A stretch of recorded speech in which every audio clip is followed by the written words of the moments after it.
រួចរាល់បងប្អូនបាទអាងកាធីរបស់ខ្ញុំបាទនេះកន្លែងបហូរទឹកបាទ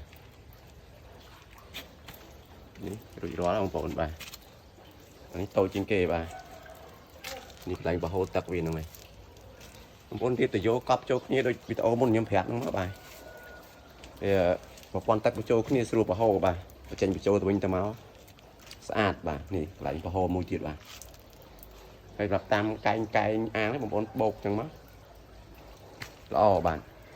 បងប្អូនចង់ដាក់ត្រីក៏បានចង់ដាក់បកងដាក់អីក៏បាននឹងកែវក៏បានដែរបាទគឺអត់មានជ្រុងទៅបាទ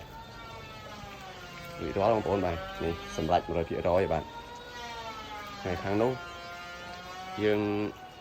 ដាក់ខ្សាច់បាទតែឥឡូវនៅឯង